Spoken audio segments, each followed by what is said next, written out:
റിയൽമിയുടെ Realme GT5 Pro എന്ന പുതിയൊരു smart phone launch ചെയ്യാൻ പോകുന്നുണ്ട്. ഈ ഫോണിൻ്റെ ഫീച്ചേഴ്സിനെ പറ്റിയിട്ടുള്ള പല കാര്യങ്ങളും പറയാൻ കഴിഞ്ഞിട്ടുണ്ട്. ഈ ഒരു വീഡിയോയിൽ നമ്മൾ നോക്കാൻ പോകുന്നത് റിയൽമി GT5 Pro എന്നുള്ള സ്മാർട്ട് ഫോണിനെ പറ്റിയിട്ടാണ്. ആദ്യം നമ്മൾ ഫീച്ചേഴ്സും കാര്യങ്ങളൊക്കെ നോക്കുകയാണെന്നുണ്ടെങ്കിൽ ഡിസ്പ്ലേയുടെ കാര്യത്തിൽ റിയൽമി GT5 Proയിൽ 6.82 ഇഞ്ചിൻ്റെ ഡിസ്പ്ലേ വന്നേക്കാം. 1.5K ഡിസ്പ്ലേയും കാര്യങ്ങളൊക്കെ ഇതിൽ വരുന്നതായിരിക്കും. ഫുൾ HD റെസൊല്യൂഷനേക്കാളും കുറച്ചും കൂടി ബെറ്റർ ആയിട്ടുള്ള ഒരു റെസൊല്യൂഷനും കാര്യങ്ങളൊക്കെ ഇതിൽ വന്നേക്കാം. OLED പാനലായിരിക്കും ഇതിൽ വരിക. പിന്നെ കേർവ്ഡ് ആയിട്ടുള്ള ഡിസ്പ്ലേയും കാര്യങ്ങളൊക്കെ ഈ ഫോണിൽ വരുന്നതായിരിക്കും. ഈ ഫോണിൽ പഞ്ചോൾ ഡിസൈൻ ആയിരിക്കും വരിക. പിന്നെ ഡിസ്പ്ലേയിൽ 120 ഹെർട്സിൻ്റെ റിഫ്രഷ് റേറ്റും കാര്യങ്ങളൊക്കെ സപ്പോർട്ട് ചെയ്യുന്നതായിരിക്കും. ഈ ഒരു ഫോണിൽ അത്യാവശ്യം നല്ല ഡിസ്പ്ലേ ഫീച്ചേഴ്സും കാര്യങ്ങളൊക്കെ വരാൻ സാധ്യതയുണ്ട്. പിന്നെ in display finger print sensor ഈ ഫോണിൽ വരുന്നതായിരിക്കും. ഈ ഫോണിൻ്റെ വീഗൻ ലെതർ ബാക്ക് ബോഡിയുമായിട്ട് വരുന്ന ഒരു വെർഷൻ വരുന്നതായിരിക്കും. ചിലപ്പം ഗ്ലാസ് ബാക്ക് ബോഡിയുമായിട്ട് വരുന്ന ഒരു വെർഷനും വന്നേക്കാം. പ്രോസസ്സറിൻ്റെ കാര്യത്തിലോട്ട് വരികയാണെന്നുണ്ടെങ്കിൽ സ്നാപ്ഡ്രാഗൺ 8 Gen 3 എന്ന പ്രോസസ്സറുമായിട്ടായിരിക്കും ഈ ഒരു സ്മാർട്ട് ഫോൺ വരിക. ഇത് സ്നാപ്ഡ്രാഗൻ്റെ ഏറ്റവും ലേറ്റസ്റ്റ് ആയിട്ട് അനൗൺസ് ചെയ്തിട്ടുള്ള ഫ്ലാഗ്ഷിപ്പ് പ്രോസസ്സറാണ്. ഈ ഒരു പ്രോസസ്സറുമായിട്ട് വരുന്ന ഫോണുകൾ ഇപ്പോൾ ലോഞ്ച് ചെയ്തിട്ടില്ല. ഇപ്പം ഇന്ന്, അതായത് ഒക്ടോബർ 26-നാണ് ആദ്യമായിട്ട് ഈ ഒരു പ്രോസസ്സറുമായിട്ട് വരുന്ന ഒരു ഫോൺ ലോഞ്ച് ചെയ്യാൻ പോകുന്നത്, Xiaomi 14 സീരീസ്. എന്തായാലും ഈ ഒരു ഫോണിൽ ലേറ്റസ്റ്റ് ആയിട്ടുള്ള ഫ്ലാഗ്ഷിപ്പ് പ്രോസസ്സറും കാര്യങ്ങളൊക്കെ വരുന്നതായിരിക്കും. മികച്ച പെർഫോമൻസും കാര്യങ്ങളൊക്കെ ഇതിൽ വരേണ്ടതാണ്. 5G സപ്പോർട്ടും കാര്യങ്ങളൊക്കെ വരുന്നതായിരിക്കും.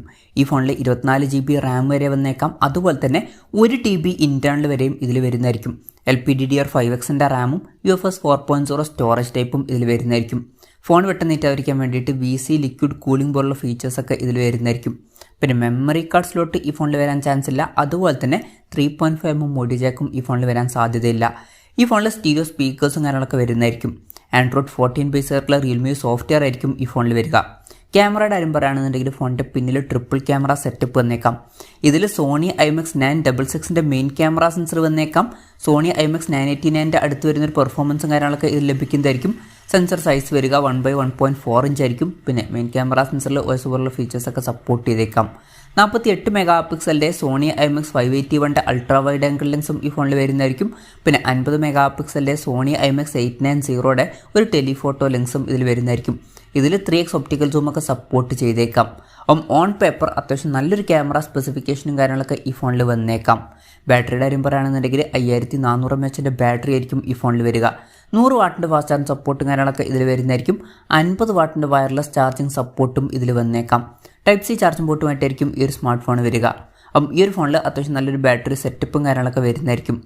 ഇതൊക്കെയാണ് ഫീച്ചേഴ്സിനെ പറ്റി പറയാനുള്ള കാര്യങ്ങൾ. പിന്നെ ലോഞ്ച് ഡേറ്റിൻ്റെ കാര്യം പറയുകയാണെന്നുണ്ടെങ്കിൽ അതിനെ പറ്റിയിട്ടുള്ള ന്യൂസുകളൊന്നും ഇപ്പം പുറത്ത് വന്നിട്ടില്ല. അതിനെ പറ്റിയിട്ടുള്ള കൂടുതൽ കാര്യങ്ങളൊക്കെ അറിയുമ്പം അതിനെ പറ്റിയിട്ടുള്ള വീഡിയോസൊക്കെ നമ്മൾ ചെയ്യുന്നതായിരിക്കും. അതുപോലുള്ള വീഡിയോസൊക്കെ കാണാൻ താല്പര്യമുണ്ടെന്നുണ്ടെങ്കിൽ ഈ ചാനൽ സബ്സ്ക്രൈബ് ചെയ്യാവുന്നതാണ്. പിന്നെ മിക്കവാറും ഈ ഒരു സ്മാർട്ട് ഫോൺ ആദ്യം ഇന്ത്യൻ മാർക്കറ്റിൽ ലോഞ്ച് ചെയ്യില്ല, ആദ്യം ചൈനീസ് മാർക്കറ്റിലായിരിക്കും ലോഞ്ച് ചെയ്യുക. അതിനുശേഷം മാത്രമായിരിക്കും ഇന്ത്യ പോലുള്ള മാർക്കറ്റുകളിലോട്ടൊക്കെ ഈ ഫോൺ എത്തുക. പിന്നെ ഇന്ത്യയിൽ ഇതേ പേരിലായിരിക്കും ഈ ഫോൺ ലോഞ്ച് ചെയ്യുക എന്നും പറയാൻ പറ്റില്ല. ചിലപ്പോൾ ഡിഫറൻ്റ് ആയിട്ടുള്ള പേരിലും വന്നേക്കാം.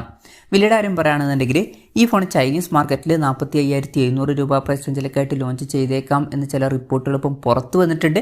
പിന്നെ ഇന്ത്യയിലോട്ട് വരുമ്പോൾ വില കുറച്ചും കൂടി കൂടാനും ചാൻസ് ഉണ്ട്. ചിലപ്പം ഒരു 50,000-60,000 രൂപ പ്രൈസ് റേഞ്ചിലേക്കായിട്ട് വില എത്തിയേക്കാം. കൺഫർമേഷൻസ് ഒന്നുമില്ല, ജസ്റ്റ് നമ്മുടെ എക്സ്പെക്ടേഷൻ പറഞ്ഞു എന്നേ ഉള്ളൂ.